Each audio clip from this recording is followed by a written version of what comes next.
Assalamualaikum warahmatullahi wabarakatuh. Apa kabar anak-anakku? Kita bertemu lagi dalam pembelajaran seni. Nah, pada pertemuan kali ini kita akan membahas tentang makna tari tradisi Indonesia berdasarkan pendekatan kajian tekstual dan kontekstual. Anak-anakku, mungkin kalian sudah tidak asing lagi dengan bahasa tari dan mungkin kalian sudah melihat pertunjukan tari baik di media sosial maupun secara langsung. Nah, anak-anak, dengan mengetahui jumlah penari, kita dapat menganalisis makna tari secara tekstual maupun kontekstual. Jumlah penari merupakan salah satu media komunikasi koreografer dalam menyampaikan pesan dalam sebuah karya tari.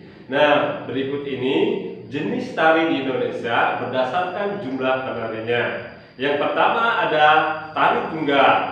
Tari tunggal adalah tari yang didesain gerakannya untuk satu orang penari. Tari tunggal yang berfungsi untuk tari hiburan memiliki makna bahwa tokoh yang diperankan adalah tokoh inti, di mana tari menggambarkan cerita atau karakter tokoh tersebut. Yang kedua yaitu tari berpasangan. Tari berpasangan adalah tari yang ditarikan untuk dua orang penari. Biasanya jumlah penarinya satu pasang. Tari berpasangan biasanya berjumlah genap, yaitu bilangan 2 dan kelipatannya. Tari berpasangan pada beberapa tarian biasanya mengandung makna hubungan antara dua unsur yang berlawanan. Misalnya perempuan dan laki-laki. Tari berpasangan pada beberapa tarian juga menjelaskan karakter tokoh. Misalnya jahat dan baik, tua dan muda, kaya dan miskin. Nah, dan yang terakhir anak-anakku ada tari berkelompok. Tari berkelompok adalah tari yang menggunakan desain kelompok, meliputi desain serempak, berimbang, terpecah, selang-seling, atau bergantian. Pada umumnya, jumlah kelompok tidak melebihi kapasitas luas dari panggung atau tempat pertunjukan yang digunakan. Nah, anak-anakku, selanjutnya ada jenis tari tradisi berdasarkan pola garapan tari. Nah, jenis tari berdasarkan pola garapannya terdiri dari 3 jenis, yaitu tari tradisi klasik, tari tradisi raya, dan tari kreasi baru. Nah, apa yang dimaksud dengan tari tradisi klasik? Tari tradisi klasik adalah tari yang berasal dari masyarakat istana dengan kaidah gerak yang baku, serta estetikanya yang mengacu pada kaidah-kaidah yang baku dari semua elemennya. Tari klasik adalah tari yang berkembang di lingkungan kerajaan sebagai sarana upacara maupun sarana penghormatan pada raja. Contohnya dapat diamati dalam tari badaya atau serimpi. Nah, yang kedua, tari tradisi kerakyatan. Nah, apa yang dimaksud dengan tari tradisi kerakyatan ini?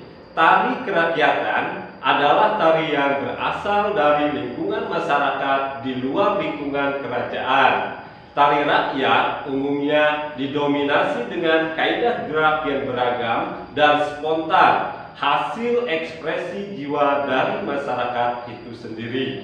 Contoh makna tari berdasarkan kajian tekstual dan kontekstual, tari rakyat dapat dilihat pada tari-tari dengan gerak dan musik yang spontan, seperti pada tari bajidoran dari Jawa Barat atau tari joget bumbung dari Bali. Nah, dan yang terakhir anak-anakku ada tari kreasi baru. Nah, mungkin ini yang sering kita lihat pada saat-saat sekarang ini. Nah, apa yang dimaksud dengan tari kreasi baru ini? Tari kreasi baru adalah sebuah karya tari yang berasal dari hasil cipta seniman tari yang berasal dari pengembangan tari-tari tradisi yang melatar belakangi kehidupan seniman tersebut. Nah, tari kreasi ini dapat terinspirasi dari tarian-tarian klasik atau tari rakyat. Contohnya tari merak, atau biasa di Banten kalau kita melihat ada tari rampak bedu. Anak-anakku, selanjutnya kita menentukan tema dan judul dalam karya tari. Nah, dalam sebuah karya tari, tema merupakan hal yang sangat penting untuk diketahui, karena tema merupakan dasar atau alasan mengapa karya tari tersebut dibuat. Nah, tema berkaitan dengan makna, fungsi, dan latar belakang ide garap sebuah karya, dorongan atau motivasi yang melatar belakangi seniman membuat karya tersebut, atau alasan sosial budaya masyarakat tertentu yang mendorong lahirnya sebuah karya. Nah, anak-anakku, secara umum terdapat dua jenis tema dalam tari, yaitu tema literal dan non-literal. Nah, apa yang dimaksud dengan tema literal? Nah, dalam suatu karya tari adalah susunan tari yang digarap dengan tujuan untuk menyampaikan pesan-pesan seperti cerita, dongeng, legenda, cerita rakyat, sejarah, dan sebagainya. Nah, tema literal ini terdapat pada beberapa karya drama tari. Misalnya, drama tari Lutung Kasarung dari Jawa Barat. Nah, anak-anakku, drama tari Lutung Kasarung ini terinspirasi dari cerita rakyat Jawa Barat itu sendiri.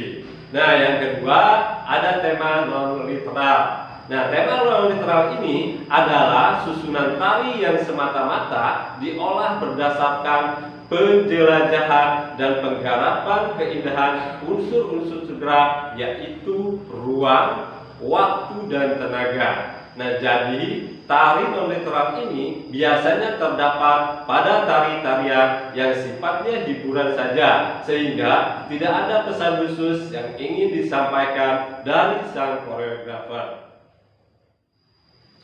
Anak-anakku, selanjutnya makna tari non-tradisi Indonesia berdasarkan pendekatan kajian tekstual dan kontekstual. Tari yang turun-temurun memiliki kaidah-kaidah tertentu yang sifatnya baku dan dianut oleh masyarakat terdahulu, mulai dari leluhur suatu masyarakat dan masih bertahan sampai saat ini. Nah, biasanya disebut dengan tari tradisi.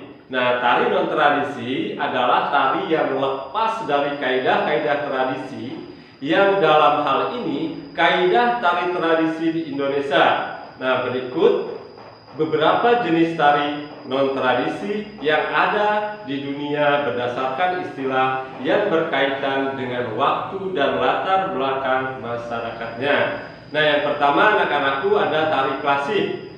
Nah, apa yang dimaksud dengan tari klasik ini? Tari klasik merupakan istilah untuk menjelaskan tari-tarian yang terkait dengan aturan-aturan baku. Aturan baku tersebut disepakati bersama sebagai hal yang tidak boleh dilanggar. Salah satu contoh tari yang termasuk dalam kategori tari klasik di Eropa adalah tari balet. Nah, tari balet ini merupakan suatu seni tari yang usia perkembangannya sudah cukup matang, karena mulai dikenal di Italia sejak abad ke-15.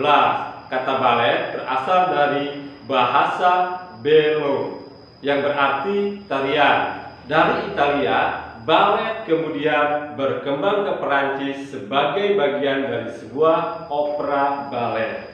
Nah, yang kedua ada tari modern. Nah, tari modern ini merupakan jenis tari yang berkembang sekitar awal abad ke-20 sebagai bentuk reaksi terhadap tari balet yang dianggap kaku. Nah, tari modern adalah tari yang dibangun oleh rasa dan emosi koreografernya. Rasa dan emosi tersebut mengarah kepada kebebasan hidup sebagai manusia.